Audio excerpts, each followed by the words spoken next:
Hello, students. In this class, we are going to look at the conservative romantic reaction.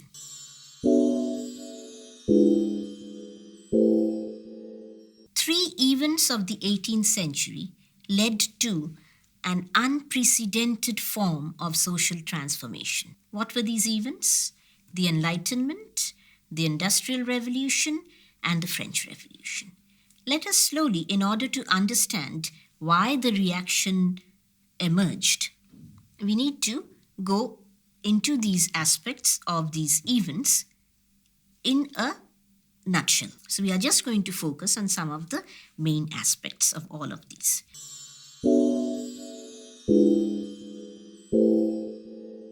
Let us begin with the Enlightenment. It was a combination of rationalism with empiricism. It believed that immutable laws governed the universe and society, that society and its arrangements could be studied by deploying the methods used for the study of the natural world, that is, the natural sciences.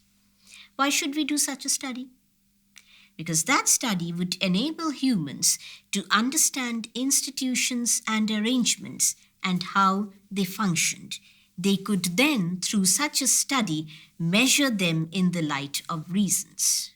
The Enlightenment thinkers believed that all institutions and human relations should be governed in accordance with the discoverable universal laws. Enlightenment propagated that the church was not the custodian of knowledge, that knowledge was not derived from scriptures, revelations, or the sayings of saints. The only valid form of knowledge for the Enlightenment was one based on reason, empiricism, experimentation, that is quintessentially science. This was the basis of positivist thought in 18th century. The Enlightenment secularized knowledge.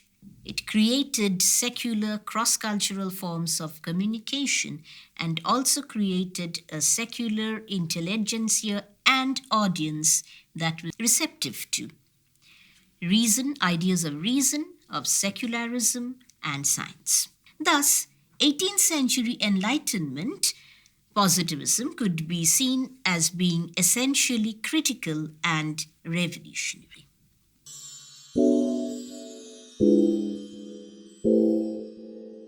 Now let us look at the French Revolution and what were its main aspects. Absolutist monarchy, with its divine right to rule, was overthrown. The church lost its glory and supremacy. The church now became, under the Republic, merely an institution that was legally bound to work for the Republic. The church's property was confiscated. The family was radically transformed. Marriage, so long considered as the sacred union of two persons, were turned into contract. Divorce was legalized, that is, marriage was no longer indissoluble. Joint family property was done away with, and there were severe limitations imposed on paternal property. Education was centralized and broadened. It was taken over by the state from family and church. Education was turned into a political duty.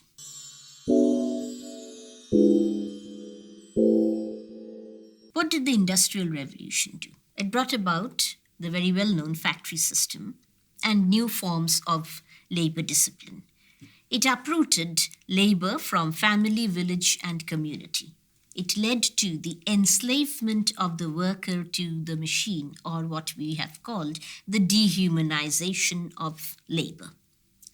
Anonymity and the self-centered character of the industrial city was often highlighted by its critics as one of the dangerous features of the Industrial Revolution. All these created what came to be known as alienation. Further, the Industrial Revolution led to, let us say, the transformation of landed property. All of these events taken together led to rapid social dissolution. naturally there was to be a backlash. And that came in the form of the conservative romantic reaction. It is often also called as the anti-enlightenment because the reaction took on its shoulders to respond to the Enlightenment and the two revolutions and explain why social dissolution happened the way it did. So it is this reaction, the conservative romantic reaction, which we will in short call the reaction, was significant for the birth of sociology. Sociology emerged in reaction to Enlightenment and the French Revolution. The reaction repudiated Enlightenment philosophy of natural law, natural rights, reason, and empiricism. The reaction believed that the institutional order given by tradition was absolute and unquestionable.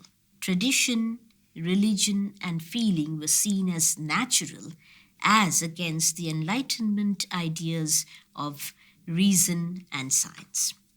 For the reaction, faith and intuition were essential to understanding nature and society. French Revolution was seen as putting into practice the philosophy of the Enlightenment that the reaction sought to go against. Reaction judged Enlightenment philosophy deficient. Why? Because the Enlightenment failed to understand the positive role that traditional institutions have played in the creation of social bonds. Edmund Burke, Louis de Bonald, and Joseph de Maistre were the three central theorists of the reaction who had contributed to the birth of sociology. Let us now first focus on Edmund Burke. He was a conservative English thinker who came from the old conservative elite, having property in land. Burke argued that society should be viewed as an organic reality, as an organic totality with its parts. But these parts were not always perfectly coordinated and were not always in harmony with the whole. Therefore, reforms were necessary to ensure that all parts were perfectly coordinated and that all parts were in harmony with the whole.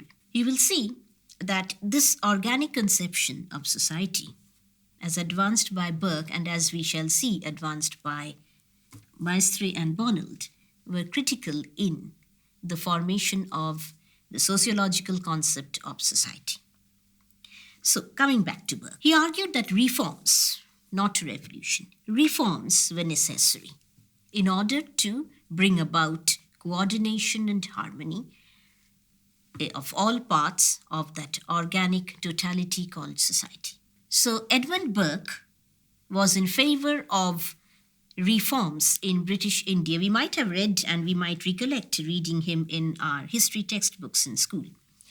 So he was in favor of reforms in British India and in Ireland, and he was a supporter of the American Revolution or the American War of Independence.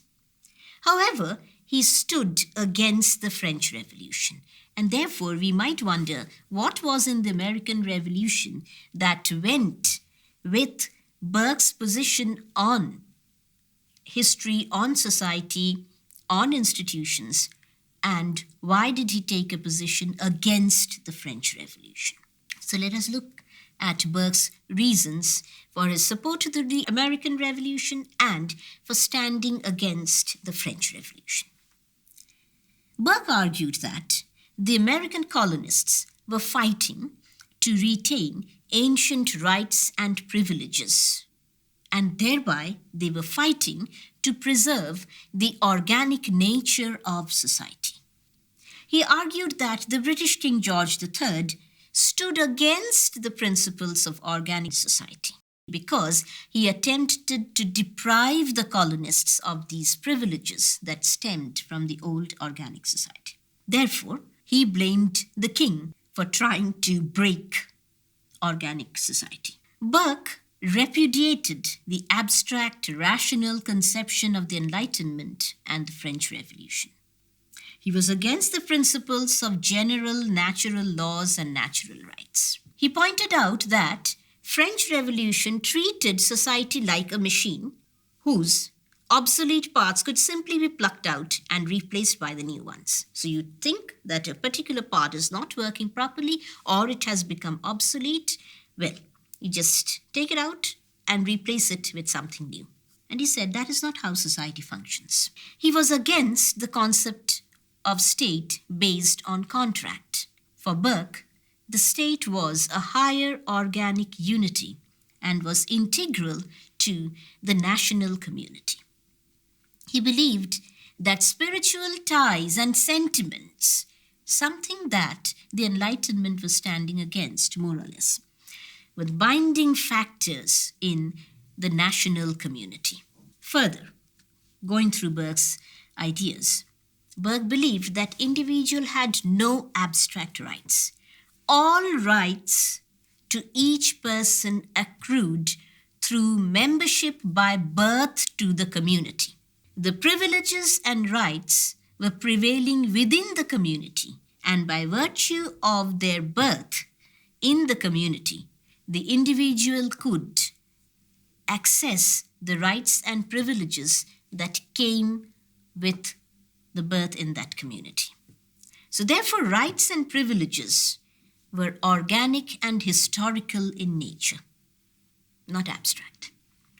A community, Burke further argued, is an endless chain of generations, and that the present generation was merely one link in that endless one. So it had a past, it had the present, and of course it had the future. What the French revolutionary generation did was to destroy the institutions and customs of the community, and Burke claimed that that particular generation, the present generation, had no right to destroy those because that revolutionary generation was not the sole owner of these institutions, these customs, these values. They belonged to the past and they belonged to the future generations of the national community. So, what right did one present generation have over all others to destroy these institutions? Nisbet points out that this reaction, that is conservative romantic philosophy, was an attack on the general history of European modernism, while the immediate point of departure was provided by the French Revolution. This was an attack on the very history of modernism. And it goes back to that first great event, the Protestant Reformation. It broke the church into two, the Protestant and the Roman Catholic. But it did far more than that. It uprooted, the reaction claimed, the individual faith from the discipline of the church. What was the result? The result was the perpetual disaffection and dissent. And we could see that this idea of dissent and disaffection had informed sociological writings. We could, for instance, refer to Durkheim's theory of suicide, where in his analysis of a type of suicide called egoistic, he looks at several things, several factors, one being Protestantism. And he argued that the Protestants, compared to Catholics, had a higher rate of suicide, although both the religions forbade suicide. What accounted for this higher rate of suicide among the Protestants? He pointed out that the Protestant was loosely bound to the church. Lack of rituals, and lack of that very structured Catholic priesthood were among the reasons he analyzed, the factors that he analyzed. Compared to that, the Anglican Church, which had retained some of the Catholic Church's rituals and a priesthood, would find that the Anglican community had a far lesser rate of suicide compared to the other Protestant orders. So we see that this idea of disaffection and dissent, of disharmony, had made its way into sociological classics. The Reformation's violation of church discipline, the reaction argued, logically led to the rationalism of the 17th and 18th centuries. The rise of the secular individual and the profanization of society for radical experiments, one definitely being the French Revolution, were to follow. Definitely, the French Revolution was preceded by this history. Let us now come to Bonald and Maistre and see their contribution to the philosophy of the reaction. Both these thinkers of the reaction had greatly influenced the development of Saint-Simon and Auguste Comte's sociology, which we shall see at the end. We are going to take that up a little bit before we wind up this lecture. Conservative thought defined society as an organic whole. We have already come across this through Burke, where traditional and irrational elements played an integral role in the ordering and functioning of the whole. Bonald and Maistre further advanced the idea that the organic whole called society was to be defined in terms of its inner spirit or soul. That essence was fundamentally religious in nature. That is, the soul or the inner spirit was religious in nature. Society was thus an expressive whole with its various parts manifesting its essence and spirit. This essence was irreducible. The spirit, the inner spirit of society, can only be apprehended through intuition and faith. Therefore, Bonald and Maistre claimed that society cannot be studied from outside through reason, empiricism, and experiments. It could only be, I repeat, apprehended through intuition and faith. And therefore, society was placed above all scientific scrutiny, and Enlightenment philosophy of progress was also thereby challenged. So Bonald and Maistre idealized the lost medieval order, and they claimed that medieval order was providentially arranged. They sought to bring back that order. They rejected the Enlightenment concept of natural rights of man and the rational principles of social contract theory. They emphasized on the values of hierarchy, duty, and collective good, as against the conception of rights given by the Enlightenment and put into practice by the French Revolution. Rights, the reaction argued in tandem with what Burke argued, that could only accrue by virtue of birth in a community and the community's relative place in that particular social order. So if a community did not have much rights, it was to be accepted because that was providentially arranged. Rights were not natural individual rights, but one pertaining to the social order. Humans, the reaction believed, acquired knowledge not by means of his individual reason, but rather by being a social being through tradition, by growing up in a cultural community. Now, Bonald and Maistre believed that tradition began with an original revelation and then transmitted and supported by the church and other fundamental institutions. Bonald and Maistre resisted the secularization of thought and society and claimed that providence worked through historical and social laws. Modernism, industrialism, and the French Revolution uprooted social beings from their community and turned them into isolated, selfish beings. So, Bonald claimed that the selfish I that modernism created was to be challenged and replaced by the collective we. So he endeavored to bring back that collective we as against the selfish I, and wanted to bring back to society the traditional institutions of family and church, corporations, and the rigid hierarchical structure of authority. We may recall that authority was the estate-based authority of pre-revolutionary France. The family, the church, and the state was to assure general social stability and social cohesion.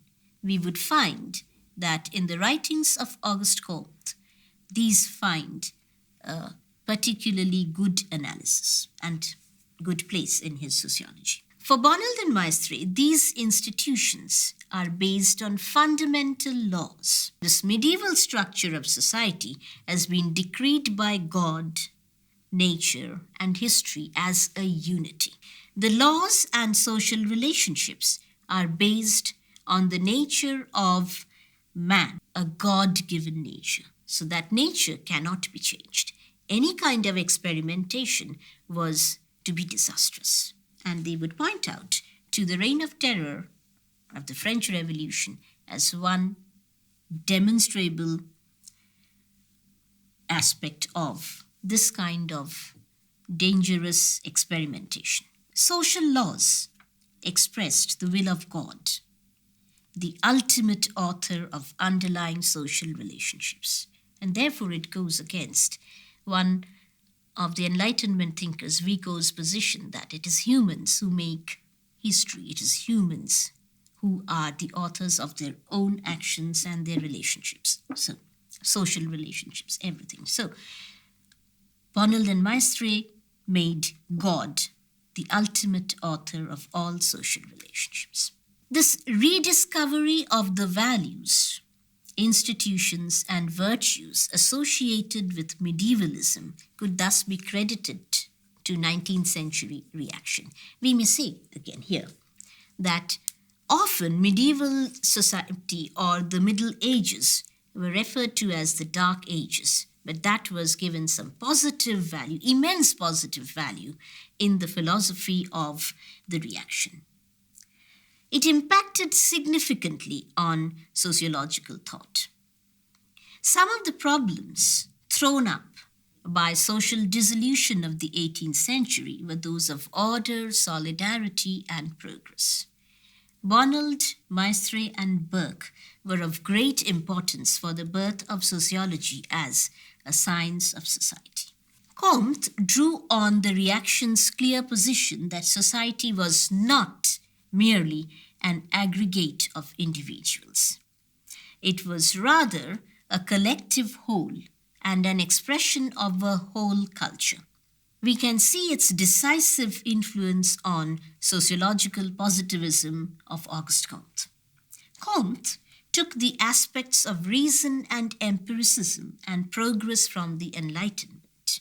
Here I may point out that Alan Swingewood is arguing that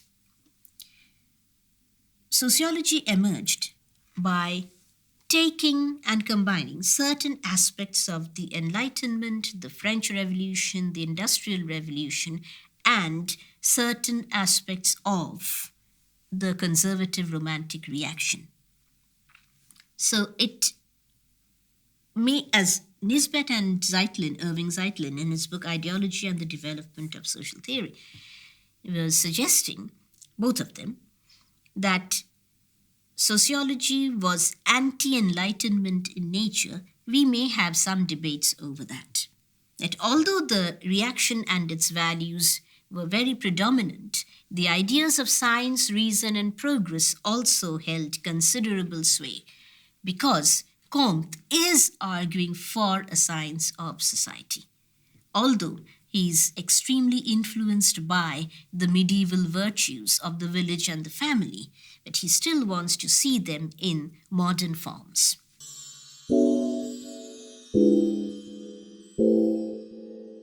From the reaction, Comte borrowed the irreducibility of the social whole, the harmony of its parts, and the role of traditional institutions in ordering society. Comte reordered the concept of progress through his doctrine of social statics, and here we find the influence of Bonnell's thought the most. So, their influence of Bonnell and Maistre becomes clearly visible. The science of society was to be positive, a positive science, not like the negative critical positivism of Enlightenment, but more taking from the reaction, based on the notion of duty, of limited rights, and this science of society should be capable of ameliorating the human condition. Questions of authority, of political obligations were equally important for the reordering of post-revolutionary industrial society. We find them reflected in Saint-Simon and Comte's sociology, particularly in Comte's positivism. Thank you.